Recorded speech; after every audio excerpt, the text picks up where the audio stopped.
প্রথমে আমি মেয়ে ভাবছিলাম আর কি, থাকার পরে অনেকে অনেক বাজে প্রস্তাব দেয়। ওই যে ভাইয়া, ওই যে আরেকটা ছেলে ছিল না, যে বললো যে আমারে সাহায্য করবে, আমার লোকে যে গেল, হ্যাঁ আমারে মানে মাঝ রাস্তায় অটোর ভিতরে আমারে জিগাই যে তুমি যে মেয়ে, আমি কিভাবে বিশ্বাস করবো, আমারে কি কোনোভাবে দেখানো যাবে?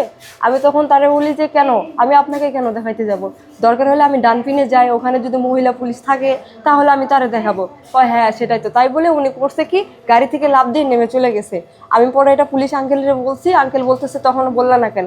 আমি তখন তো বলে না, আর যেভাবে গাড়ি থেকে লাফ দিয়ে চলে গেছে, ওরে ধরার মতো আমার কোনো ক্ষমতা ছিল না। তাহলে দেখেন, এত কিছু জানার পরেও ও কিভাবে এরকম মানে বলতে পারলো আমারে, বলেন? সে তোমাকে সাহায্য করতে চাইলো? হ্যাঁ। সাহায্য করতে চাই কি কুপ্রস্তাব দিছে? জি জি। না এখন আসতেছে না।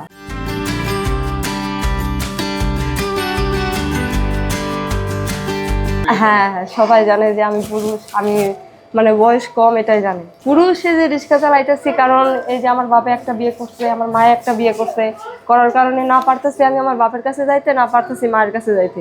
মায়ের কাছে গেলে আমার বাপে মন খারাপ করে, আমার বাপের কাছে গেলে আমার মায়ের মন খারাপ করে।